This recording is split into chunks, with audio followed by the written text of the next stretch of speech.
Let us pray as we open God's word. Gracious Father, as we open your word, open our hearts in Jesus' name. Amen. Amen. You know, this weekend is a very special weekend. I'm sure all of us are aware. It is the Easter weekend. Now, all Christians around the world know what has happened at one point of time over 2000 years ago during this time. I think in my lifetime, I don't know if this is the first Easter weekend where things are different. Easter weekend is actually bubbling, the shops, the malls, and the life, and life is full every. But as I drew this morning, it's quiet, and unfortunately, the shops are also not open at least until April 12. So it's a different kind of a Easter weekend. We know that the average most of the Christians who are only Christians by name, they say that they only go to church on three occasions. One is on a wedding day, if there was a wedding. The other is on a funeral day, if there was a funeral. And the only other option they have to go to church is on an Easter day, an average nominal Christian. Now, this year, I don't think that privilege also is there to most of the Christians anyway. But I want to thank God that we have the privilege to come back to church and worship God. This morning, I would like to preach about that Easter weekend that Jesus spent, the first Easter weekend that we are thinking that we celebrate this weekend. You know, the experience that led to that weekend is amazing. If I could imagine what the disciples might have been thinking when they were closed. You remember the Thursday evening, Jesus and his disciples went into that upper room to have the Lord's Supper. It was around between 6 to 8 or 9 during that time they had that supper. After the sunset, they had that supper. Jesus, he knew it very well. It's now in not in days or months, it is in hours where his life will be taken away from him. It's almost he's counting. He knew exactly what is going to happen. He looked at his disciples. They were still fighting for who wants to sit on the right, who wants to sit on the left, who would have to have a hand. Can you imagine spending 3.5 years with them, teaching them, showing them by example, by practice? Their minds are still occupied for these worldly things and to establish a kingdom and occupy some ministry post. That's the kind of, he saw them. I'm sure it would have pained. Then we saw right at there, one person has to deceive him, or so we know what happened at the Lord's Supper. Judas have to go. You go and do what you have to do, the Lord told him. And right after the supper, what we see is Jesus takes his few disciples and goes to the Garden of Gethsemane. Before he knew that this is his last moment. Do you know something? He began his ministry with prayer and fasting for 40 days and nights, isn't it? And then when the end of his ministry has come to an end, he chose to go back on his knees again and commit his life. Isn't that a great lesson for us that prayer and relationship with God must be the beginning and end of everything we do? When you leave your home, when you come back, when you sit, when you stand, wherever you go, you must live in the atmosphere of prayer so that you can have that courage and hope that Jesus, God, is with you. So he, for the last time, it was almost like his favorite spot, Garden of Gethsemane, to go and pray. For the last time, he went into that garden. I could imagine his emotions as he walked into that garden. He knew that this is his last visit to the Garden of Gethsemane. So as he went there, what happened? He told his disciples, he took three of them, a special group, close friends, said, please pray for me. And then he goes a bit further, falls on his knees, and is praying to his Father. One of the strangest prayers that you hear. What did he say? Father, if possible, remove this cup from me. Could you imagine what that meant? A God who came to save, a God who came to give his life, and now he felt the weight of the whole world on his shoulders. As he knelt down, Bible says his blood turned like sweat and it is dropping. That's the kind of agony. I don't know in medical terms what you call it. None of us could experience that pain, but he felt it. And he said, Father, if possible, please remove this cup from me. But thank God, the sentence doesn't stop there. He says, not my will, let your will be done. As much as the human side of God, Jesus propped it out and said, you know what, it's too much. But the divine part, the will of doing God's will, said, you know what, I will do whatever the cost may be. So he prayed, then he comes back to see his disciples. What did they see? What did he see? They were all sleeping. They were all sleeping. You know, when in your darkest moments, the people you loved the best, if they turn their back towards you, how do you feel? It's painful, isn't it? Jesus said, could you not watch with me just for 1 hour? Which means maybe he was praying for an hour. And then after an hour, he came to see them only to be sleeping. And he goes back again and again. They was maybe he would have spent 1 to 3 hours that evening. And then after the prayer, and when he came back to check them again, they were still sleeping. He said, now get up. Time has come. I can hear the footsteps of people coming to take me. My hour has come. Now stand. So the disciples, now Jesus is in the Garden of Gethsemane. And then what happens? Turn with me to John chapter 18. John chapter 18, verses 3. It says, then Judas, having received a detachment of troops and officers from the chief priests and Pharisees. Look at how Judas has come. He didn't come alone. He was actually given men. The priests have given him whom? Detachment of troops. He's almost coming like with an army of soldiers. And officers from the chief priests and Pharisees came there with lantern, torches, and weapons. How did they come? They came with lanterns. That means it was dark. It was dark in the night. It's around 10 o'clock in the evening. They came with light because they have to see who this person is. Then what else did they bring with them? What does the scripture say? Torches, lanterns, and weapons. Are they coming to arrest a terrorist? Who do you take weapons to arrest? He knew exactly how harmless Jesus was, and yet he didn't want to take a chance. Maybe he advised them, make sure you bring your weapons, whatever the weapons they had. The Bible says they brought weapons to arrest him. And it was around 10 in the evening. Jesus was arrested right there in the Garden of Gethsemane. And what happens we see? He was taken to the high priest. If you read verse 12, same chapter.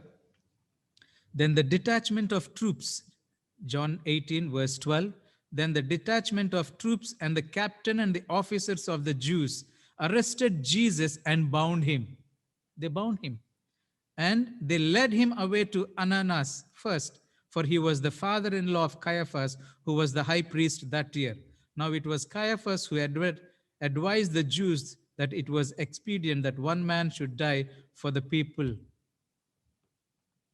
So what is it talking about? They arrested Jesus. Maybe they handcuffed him.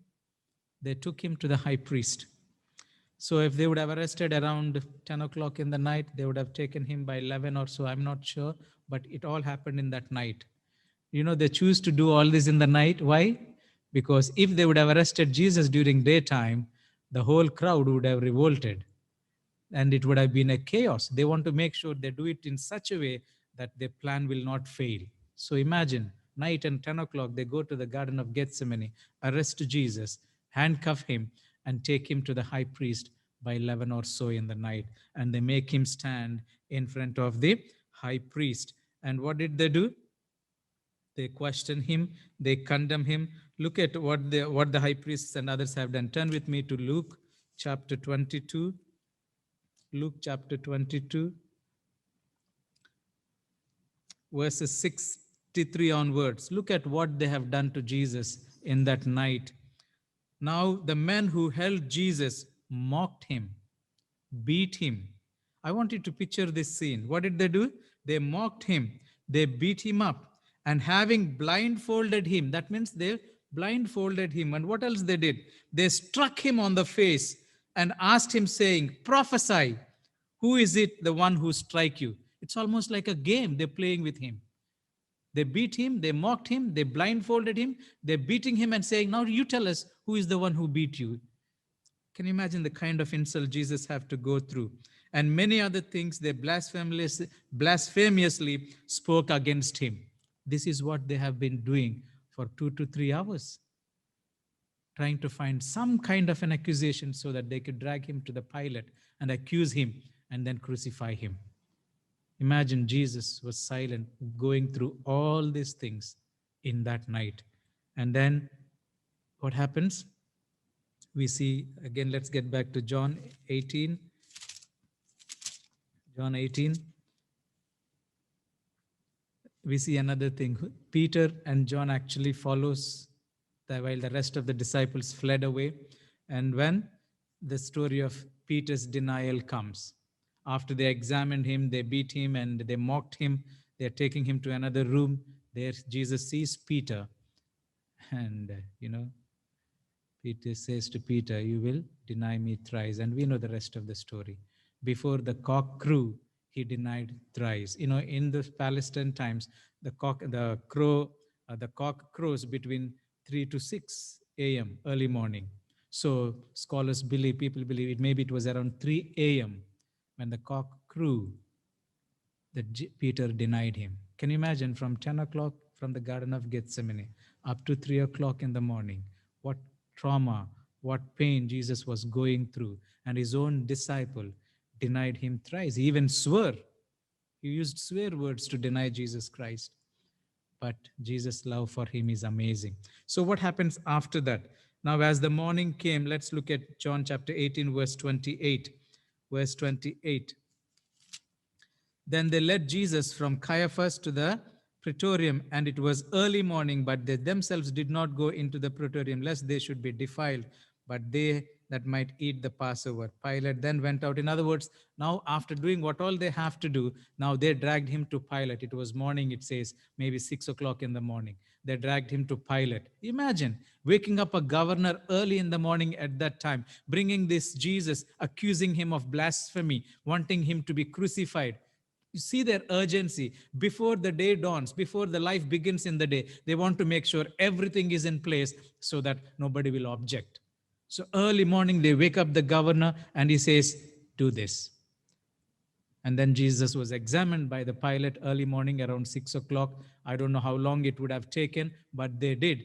And then finally, he pronounces, "You can take him and crucify him. I'm innocent of his blood. Let it be upon you." And then he is given. It is really painful. Now, when was he crucified? Turn with me to Mark chapter 15. Turn with me to Mark chapter 15, verse 25.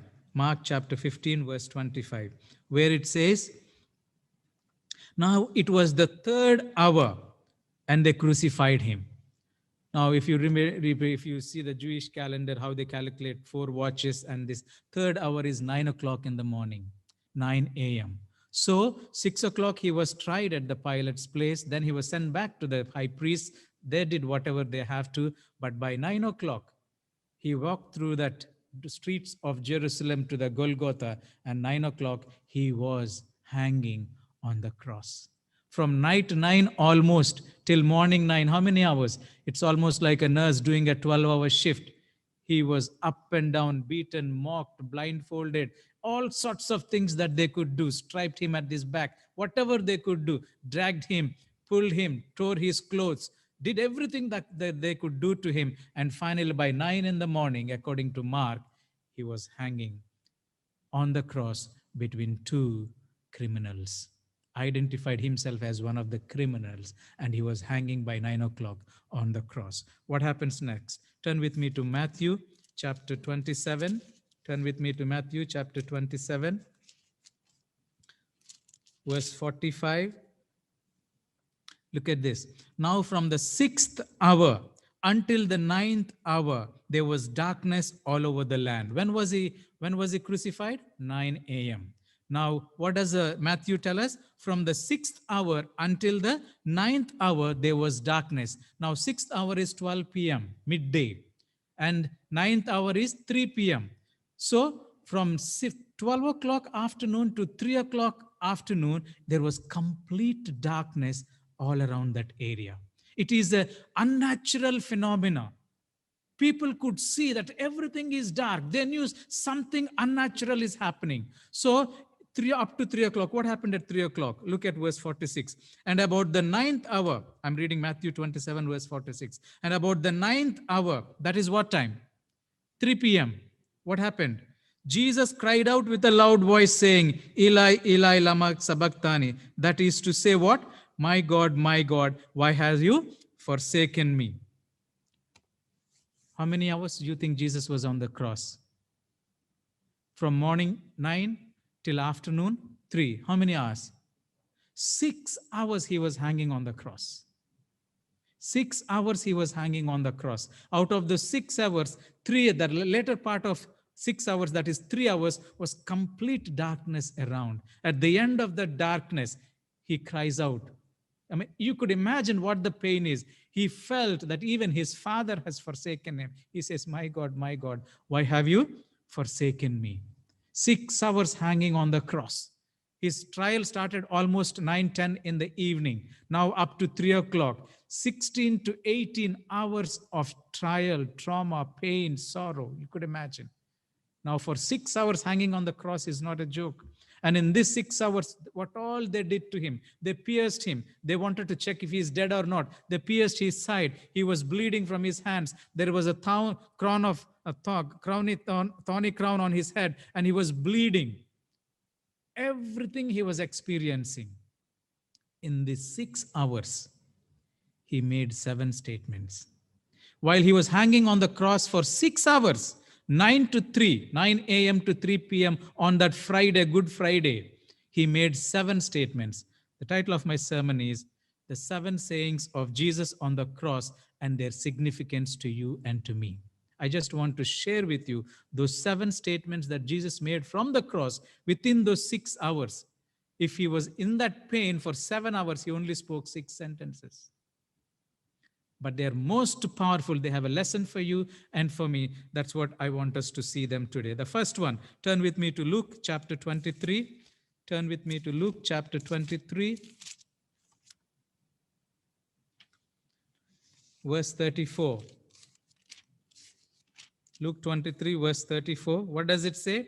Then Jesus said, Father, forgive them, for they do not know what they're doing. From 9 in the evening, that night, Thursday night, when they arrested him, they beat him, they tortured him, they mocked him, they blindfolded him, they did all sorts of things. They whipped him. Now they tore his clothes, they hung him on the cross. They knew exactly what they were doing, isn't it? Actually, they have planned for years to do what they planned to do. And now Jesus looks at them and he says, Father, forgive them.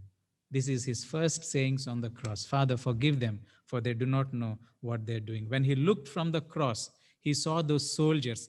And on the face of the soldiers, what he saw was what? Mocking. They were mocking him. He's not forgiving somebody who said, Jesus, please forgive me. He's forgiving those who are mocking him. They're still doing. He looks at them. He feels sorry for them. He thinks of the Caiaphas and Annas, who the high priest, the cruel high priest who master planned everything. And his prayer also is extended to them. Father, forgive them. Who looks at a Pilate who has no backbone, who is willing to do everything the Jews ask him to do because he wants to save his skin. He wants to save his position. Forgive him. He looks at his own disciples who ran away from him. He's one of his own disciples who forsook him, sold him out. He's all by himself on the cross. And looking at all these things, his words come out. In the pain, sometimes when do I forgive? When I'm healed? When whatever restitution has been made, that's when I feel, okay, Elder Creswell, I think I will forgive you. Not when you're still hurting me. Not when you're still mocking me on my face, that I would say, I forgive you because you don't know what you're doing. That must be a crazy mind to say that. But Jesus said, Father, forgive them because they don't know what they're doing. Those are the most powerful words that Jesus spoke. He's thinking of you and me. When he said those words, you and me, after over 2,000 years, even you are in his mind, even me was in his mind. Father, forgive Mohan. He's short-tempered. He's this, he's that. Have mercy on him. Forgive him. Each of us are in his mind. Those words are not just for them, but for all of us, because that's what he came to do. That's what he came to do. He teaches the Lord's Prayer about forgiveness, isn't it? All his teachings, forgiveness is one of the hallmarks of his teachings. Now he is actually practicing his teaching on the cross. It's one thing to teach, it's another thing to practice. I could preach a sermon on forgiveness. You come and slap me, I'll show you what power I have. Am I right? As long as you don't touch me, I'm okay with you. But you touch me, then I'll show you who I am. Jesus is practically showing what it means to forgive. Forgive those who don't deserve forgiveness. They're still mocking him. And still he's saying, forgive. He forgave the paralytic at Capernaum. He forgave the sinful woman who anointed him at Simon's house. He forgave the adulterous woman who was caught in adultery. And during the institution of Lord's Supper, there also he taught forgiveness. Turn with me to Matthew 26, 27 and 28, where Jesus, what did he say? Drink of it, all of you, for this is my blood and the covenant, which is poured out for many for the forgiveness of sins. He taught them. And another important thing, even after his resurrection, many of us only think of the gospel commission that Jesus gave after resurrection, but none of the other teachings. Look at what he did. Turn with me to John chapter 20. John chapter 20. John chapter 20, verses 22.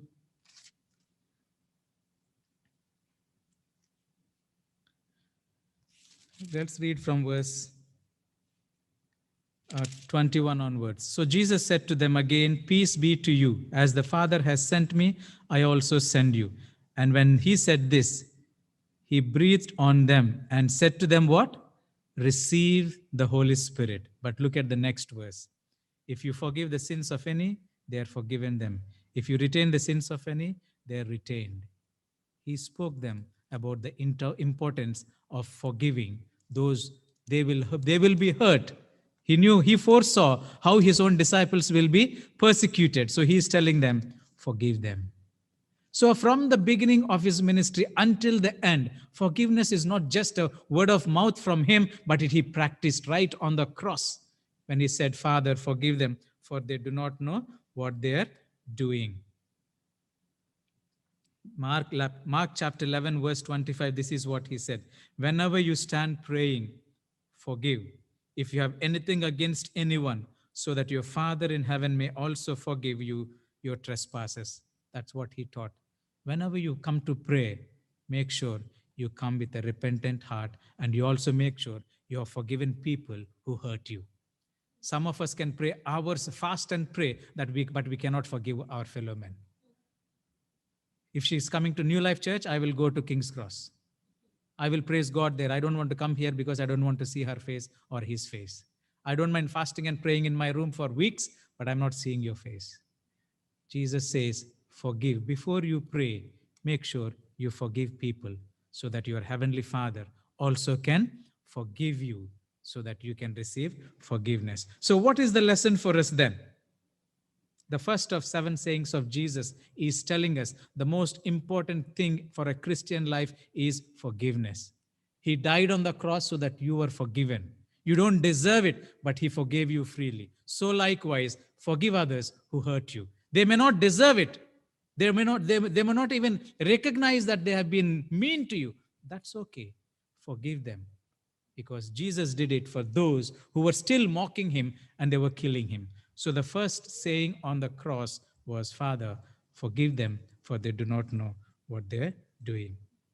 The second one is in Luke chapter 23, verse 43. The second saying on the cross is Luke 23, verse 43. And Jesus said to him, assuredly, I say to you, today you will be with me in paradise. So in those 6 hours of he hanging on the cross between heaven and earth, with all the pain and torture and bleeding and abuse, there were 2 criminals that were crucified on either side. And at the beginning, they both started cursing him. And one of them said, if you're really God, save yourself and save us also. But there was another man who was actually observing the mannerism of Jesus Christ. He was not retaliating. He was not saying, if I come out of this cross, I will make sure that you all die. Nothing of that, any threats. He found something strange about this man. And when the other guy was trying to curse Jesus, he said, stop it. Can't you see? We deserve this, but this man doesn't deserve. How dare you speak to him like that? And he turns to Jesus and says, will you have mercy on me? That when you return, will you remember me in your kingdom? What did Jesus say? He promised him that you will be with me in paradise. What did he do? Even in that painful experience on the cross, when there was nobody to talk to him, there's nobody even thinking of him, there is a man who actually spoke some good word about him, isn't it? You're an innocent man, you're suffering. Will you have mercy on me? Blessed are the merciful, for they shall obtain mercy. Jesus is practicing his beatitude that he taught. My friend, you will be with me in my kingdom. He promised him.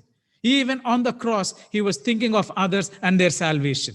He was thinking of forgiving people who hurt him.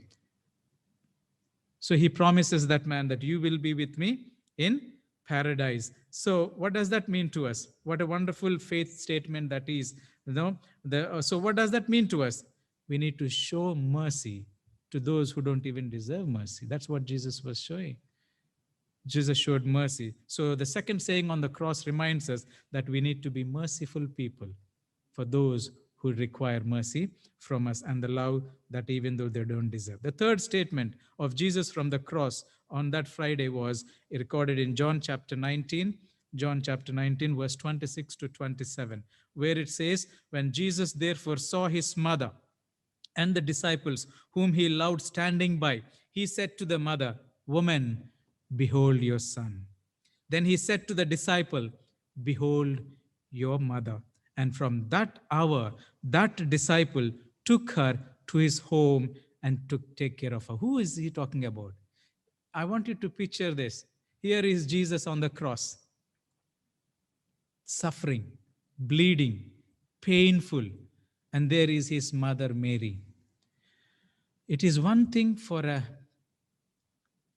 child to bury a parent, but it's a different thing for a mother to see the pain of her children. When one of my children becomes so sick and they can't even get up, drink water or sit, you know how as a father I feel? Jesus, why can't you give that sickness to me? I can't see my child bear this. You believe it or not, all of us who are parents, we feel the more pain than the child that is sick, isn't it? The child may be sick with high temperature and playing on the iPad and joking and laughing. But as a father, when I touch her body and feel the temperature, my heart bleeds. So can you imagine what it means for Mary to stand at the foot of the cross and see her beloved son bleeding and looking around? There's no help. Disciples deserted him. These people are mocking. There's nothing she could do. Helpless mother. Jesus looks on to the mother, even before the hours of his death. He looks into her eyes and he looks around to see his beloved disciple John standing next to him, and he remembered his responsibility as a son. In those days, in the Moses law, the eldest son of the family is supposed to take care of the parents. Nowadays, it's the opposite. We don't care for anyone. Once they're adults, you leave, you go. That's the kind of culture we grew up with. But Jesus, even before he could die, he remembered his responsibility towards his mother. He looks at the mother. He looks at John the beloved and he says, what does he say? Woman, behold your son. In other words, he's saying, Mommy, mother, from now on, John will be your son. Because I won't be there for you. After today, you may not even see me. And he looks at John and says, John, will you please take care of my mother? I love my mother. And I have nobody else. Everybody deserted me. I can't count on anyone. You're the only one I can think of. Will you consider my mother as your mother and take care of her? You know what the scripture says? So beautifully put. Verse 27. Then he said to the disciple, behold your mother. And from that hour, do you read it? From that hour, that disciple took her where? To his own home. In other words, I was imagining, as soon as Jesus made that statement, John goes to Mary, who is standing there, puts his arm around her and says, Mother, you're not only Jesus' mother, you're my mother from today. And it says, from that hour, where did he take her? To his own home, it says. He took her to the home so that he could be the mother. What did Jesus do on the cross? He provided protection to his mother. He provided provision for his mother so that she won't be alone. You know, all through the life of Jesus, you will see Mary as the forefront in terms of his parenthood, isn't it? You see, even at the temple, it was Mary who said, where have you gone? You see, again, it was at the Cana, the wedding feast. It was Mary who spoke to Jesus. It was at the beginning of his ministry, she was there. At the end of his ministry, she was there. Many scholars believe Jesus was the only son she had. The other 4 brothers and a sister that Jesus had is from Joseph's previous relationship. They are his brothers and sisters, but not from the Mary side. So as the only son and the eldest son he could be, he has a responsibility to take care of his mother. While he was in pain and sorrow, don't know what to do, he thought of his mother to provide a protection and a provision. What does that teach us today? Not to live a selfish life. We sometimes say, I can't do anything. I'm stuck here. I'm struggling to pay my bills. What can I do? Jesus is even in the worst condition. Still, he found some way to care for his mother after he's gone. So the third saying on the cross reminds us that we need to be protecting and providing for people that we love, no matter what our situation is. If you start thinking about your own limitations, you will never be able to do anything for anyone. Look beyond your limitations. You can see what you can do. The fourth one, Matthew 27:46. Matthew 27:46. The fourth saying, it says, we read it a little while ago. And about the 9th hour, Jesus cried with a loud voice saying, Eli, Eli, lama sabachthani. That is, my God, why have you forsaken me? When is that 9th hour? 9 o'clock, he was on the cross. 3 hours, they were mocking him, they pierced him, he was bleeding. Then from 12 p.m. to 3 p.m., what was happening? Complete darkness. Everybody, even during those 3 hours, these people should have opened their eyes to see, how is this? They have crucified so many people before. There was no unnatural phenomena like this before. But with this man, there is this phenomena of unnatural, complete darkness. On the hill of Golgotha, maybe around Jerusalem, everything is pitch dark. And still, their stubborn hearts did not melt to realize, indeed, this is the Son of God. They still kept mocking him. And at the end of those 3 hours, according to scriptures, what does Jesus say? And about the 9th hour, it says, that means at the end of the 3 hours, the 3 hours of darkness, that is around 3 p.m. in that afternoon, Jesus finally, his emotions, his human side comes out and he says, my Father, why have you forsaken me? What do you think could have made Jesus say that? He saw his own disciples deserted him. Can you imagine? Turn with me to Matthew 26. Look at what it says. Matthew 26. Matthew 26, verse 56. Matthew 26, verse 56. Look at it, it says, but all this was done that the scriptures of the prophets might be fulfilled. Then all the disciples forsook him and fled. His own disciples fled. It was only Mary, John, and Mary's sister and Salome, 4 of them at the foot of the cross. The rest all did. What about others who followed him? Turn with me to Mark chapter 14, verse 50. Mark 14. Mark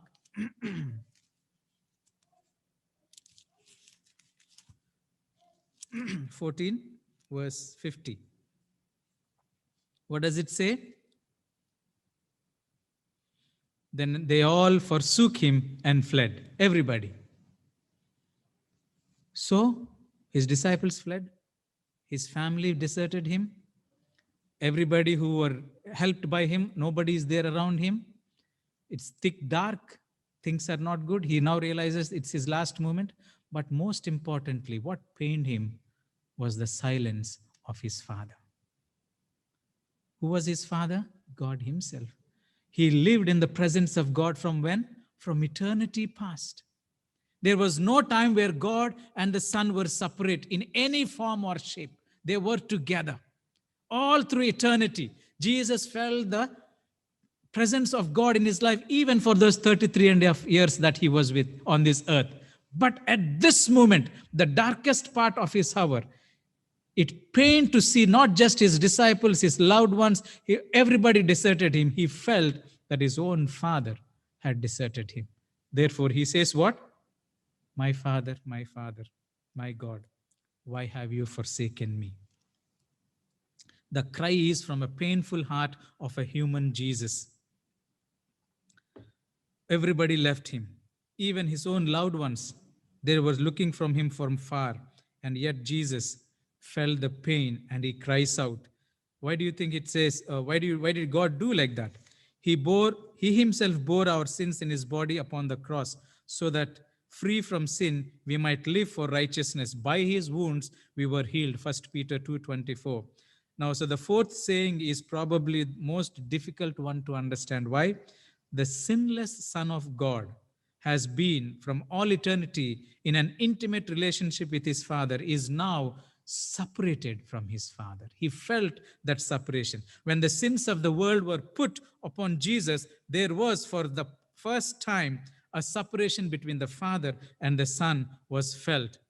No, the Bible records something different. Something happened between the Son and the Father at that time. You know what happened?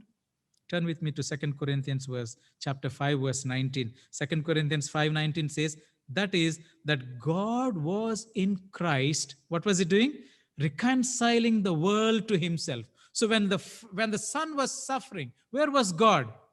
Bible says he was actually in Christ reconciling the world for himself. This is the picture I want you to see. When a son is suffering bitterly, what do you think? The father is happy? For an earthly father like you and me, for an earthly mother, when we see our kids suffering, can you be happy? No, it pains us more than the son experiencing or the daughter experiencing. So I believe God the Father is experiencing more pain than the Son, but he cannot intervene. Not that he will not or he doesn't have the power, but what was God doing? He was reconciling the world unto himself through his Son. He has to close his eyes to the torture of his Son because he had a greater purpose to do that. His Son was crying for mercy, but God was silent. Not even he's saying, my son, I'm so sorry. Please, even just for another 5 minutes, bear this pain, then you'll be all right. Don't worry, I'm with you. This is what we say when we go to hospital and somebody's pain, isn't it? You hold their hand and say, don't worry, we are praying, all will be well. Injection is given, medication is given, you'll be all right. Don't worry, I will not leave. I'll sit by your bedside. That's what the parents do at the most. But here, God seems to be completely different, completely silent. Jesus felt it. That's why he said, my God, my heart, why have you forsaken me? What a cry that is. But where was God? He was in Christ on the cross, reconciling the world unto himself. Look at 2 Corinthians 2:51. For he made him who knew no sin to be sin for us, that we might become the righteousness of God. He made him sin, who knew no sin, so that we could become righteous. So where was God? He was in Christ suffering. In order for that to occur, God has to be silent, not even give him a word of comfort, because he doesn't want anything he doesn't want to disturb the plan of salvation. That's why it says, God so loved what? The world. His love is so great towards you and me that he gave his Son. How will I do it, Elder Creswell? If I love you so much and you say, you sacrifice your daughter for me, I will not do it. Why should I sacrifice my daughter for you? You want money? I will give. You want to take my house? You take. You want to take my car? You take. You want to take my life? You take. But I'm not giving my daughter for you in exchange. God's love is something that we can't even comprehend. It says he gave his only begotten Son for you and for me. And that's what?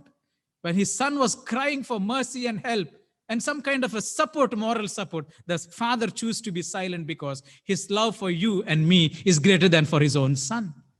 He thought of you and your salvation more than the pain of his own Son. That was what happened at the cross. So, when you are suffering alone, I want you to know you are not alone. Jesus promised, I will be with you. We may go through the same experiences that Jesus went through on the cross, where we feel rejected by God. You're praying, nothing is happening. Your sickness is not being healed. Your financial situation is not improving. The more you pray, the harder the situation you seem to be. Take courage. Jesus experienced that on the cross. God purposely allowed it to happen because there was a purpose for that. Maybe God is having a purpose for making you go through what you're going through. Hold on, because God never leaves you nor forsakes you. He may be silent, but he is not absent. Get that one. He may be silent, but he is not absent. The Father was silent on the cross, but was he absent? No, he was in Christ reconciling the world for himself. Take that courage. So the fifth statement on the cross is recorded John 19:28. Yes, John 19:28, where it says, after this, Jesus, knowing that all things were now accomplished, that the scriptures might be fulfilled, said what? I thirst. What does that tell us? You can see the human expression of Jesus' physical suffering. He said, I want you to know, when did he drink water last? Last supper, isn't it? It was around 6 o'clock Thursday evening, between 6 to 8, he might have had his supper. What time is it now? 3 in the afternoon next day. 16 to 18 hours, he did not drink water. Do you think he was resting so he's not thirsty? What was happening all those 16 to 18 hours? He was tortured, he was beaten, he was bruised, he was bleeding, he was exhausted, he was tired. How thirsty he might have been, isn't it? You walk for 1 hour and you will see how thirsty you would be. Yet for 16 to 18 hours, Jesus, pain and torture and abuse on the cross, almost for 6 hours, bleeding, slowly losing his life. You saw the human side of it. He said, I'm thirsty. This is not just about physical thirst. Yes, it was physically, he was thirsty, he was exhausted. He wants a drink. And you know what kind of drink they gave him, isn't it? Had Jesus drunk that, you know what was it? A painkiller. It was a painkiller. Had Jesus taken it, maybe our salvation would have been jeopardized, because he's taking a painkiller to relieve his pain. As soon as they put in his mouth, he was so eager to drink something. When he tasted, he realized they're trying to deceive him. So he spits out and he says, no, I don't want. I would rather die of thirst than to take that and put my children's salvation at stake. What a love that is. What a love that is. He did that. But Jesus also thirsts spiritually for your salvation, for my salvation.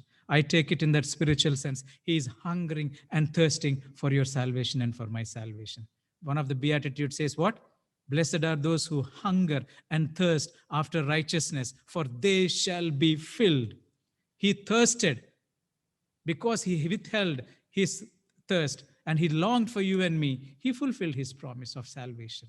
And he's saying now, if you hunger and thirst after righteousness, you will be filled. Your thing will be. So he thirsts for love. He thirsts for the love of his Father. He thirsts for your love and my love. But do you have the hunger and the thirst like him to love him back for what he has done for you? So the lesson that I've learned from this is what? Human need. He felt that human need, but the divine thirst. Do you have the thirst for God like how he felt? So that's the fifth one. The sixth one is recorded in John chapter 19, verse 30. The sixth statement of Jesus on the cross is recorded in John 19, verse 30, where it says, so when Jesus had received the sour wine, he said, it is finished. And bowing his head, he gave up his spirit. What was his sixth statement? Simple 3 words. It is finished. What is finished? This is about the 6th hour at the end of the darkness. He said these words. This was the time of the evening sacrifice during the Passover, where the Passover lamb would be killed. What did he say? It is finished. What was finished? I want us to consider several things that his death made complete. It is finished means complete now. It's complete now. What does it? The first one is salvation of humankind. It is finished now. Whatever I have to do, I have done it by living his entire life without sin. Jesus was able to become the perfect sacrifice for our sins. So when he said it is finished, Our salvation is guaranteed.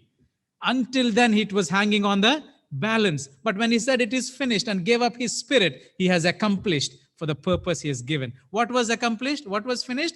The plan of salvation was finished. What was finished? The Father's will was accomplished in his life. The second thing that he accomplished when he said it is finished is he fulfilled the prophecy that he would come and die for the sins of the world, the Lamb that will take the sins of the world. What an amazing God we have. Every moment of his life, he lived with this goal and focus that I must accomplish the purpose I came from.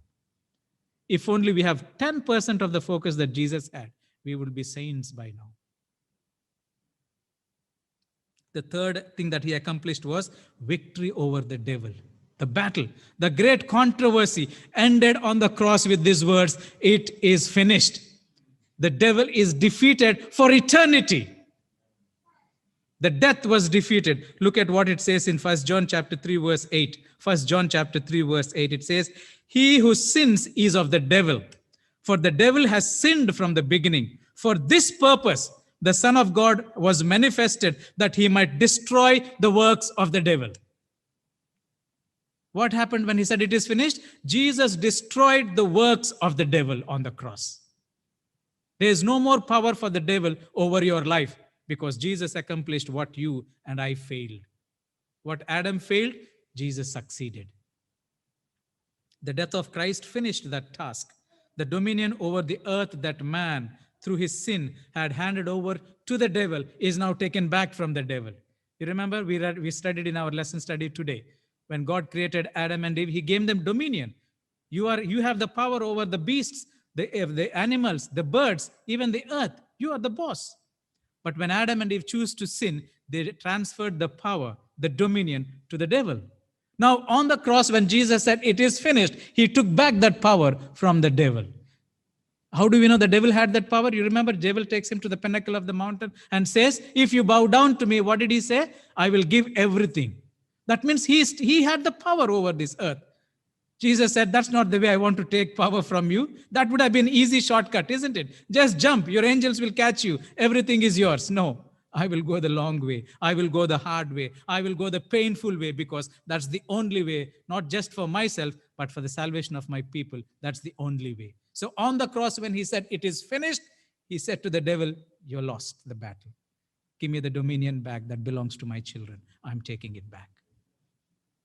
So that was the sixth statement that he did. He endured the final 6 hours of the suffering on the cross so that he could do that. And finally, the fourth reason why he said it is finished is, it is finished with his regard to his own suffering. That's the last bit of his suffering.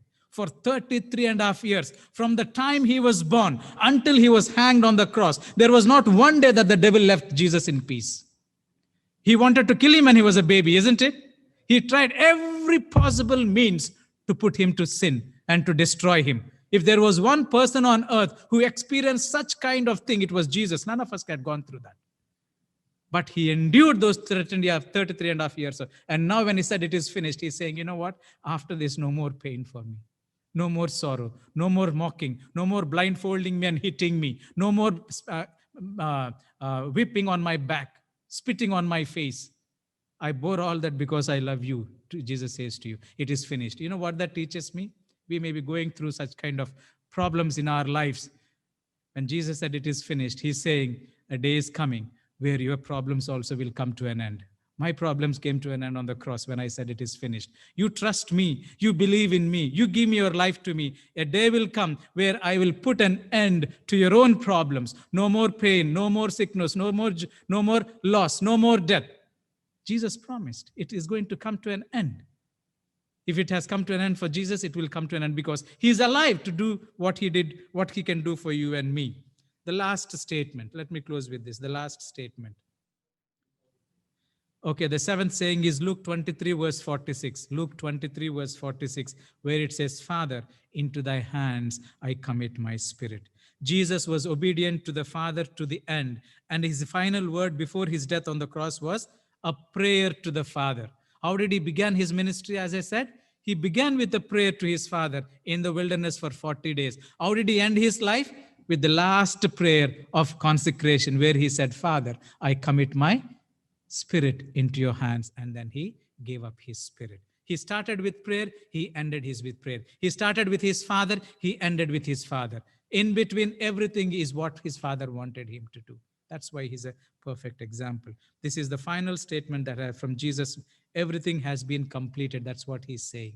Now I commit myself into your hands. And he gave up his ghost. Jesus consecrated his life for his Father's will. What is the lesson for us? Having seen what Christ has done for you on the cross, like Jesus, commit your life to God in consecration. Say, Lord, I am yours. You know that song? I gave my life for thee. What hast thou given for me? I suffered much for thee. What have you done? This Easter weekend, that's what we are reminding. These 7 sayings on the cross is for us. It's not just for the people that he spoke there. So let me summarize quickly. First statement, Father, forgive them, for they do not know what they do. Talking about the forgiveness of Jesus Christ. Second statement, today thou shalt be with me in paradise. The promise of eternal life was accomplished on the cross for you and me. The third one, woman, behold your son. God is providing protection and provision for each one of us. The fourth one, my God, why has thou forsaken me? The agony he felt, he feels our agony today. If you feel rejected, dejected, I want you to know that Jesus felt the same. So he can identify with your pain and he can comfort you. And the fifth one, I thirst. He knows our needs. He's going to provide our needs. You know what he said to the woman at the well?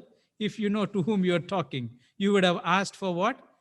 What kind of water? Living springs of water. And I would have given you, and you would never thirst.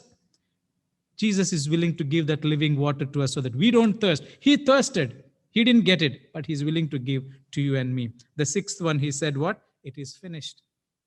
In other words, I've completed everything I have to do. You don't have to worry. That finally, Father, into the hands I commit, which means he consecrated his life completely. Right now, he is in the heavenly courts, pleading on your behalf and on my behalf. Jesus did all this for you on that Easter weekend so that he could, and he died. Saturday was the most terrible, traumatic day in the history of that Saturday. Why? Everything was silent. People lost hope. Disciples were hiding, don't know what would happen. But a Sunday morning came where he rose from the dead and went to heaven, right now sitting in the right hand of God, pleading for you and me. Only if you believe and consecrate your life, the life eternal is yours. He's coming back soon. The way the world is going, I believe it's not going to last too long. Give your life. If Jesus could do everything for you and he's just asking you, come to me as you are, and I will be your Father, your Savior. I pray that during this Easter weekend, you remember the 7 sayings of Jesus on the cross and consecrate your life to God. God bless you all. Amen. Gracious, loving Heavenly Father, as the whole world is thinking of you on this Easter weekend, we reminded ourselves of the 7 sayings of Jesus on the cross. I can't even imagine for the 6 hours hanging between heaven and earth on the cross, what he had gone through just for me and me alone. Even in his own pain, he was able to show mercy. He was able to forgive. He was able to provide for his mother so that she won't be left alone. Lord, though he was painful, though he felt your separation, he never gave up on his faith in you. But he accomplished it when he said it is finished. And finally, he consecrated his life because he bore all that pain for me. Today, I'm able to stand and say, Jesus, have mercy on me. Had he faltered even for a moment, the life and the salvation of the whole humanity would have been jeopardized. But thank you for Jesus, who did everything, went through all that pain so that I could live. Lord, it is my prayer that as we remind ourselves of these 7 great sayings of Jesus on the cross, we will also forgive others. We will also care for each other. We will stay for each other. When we feel lonely, rejected, we will realize and we will understand that God is in us. He's never leave, is going to leave nor forsake us.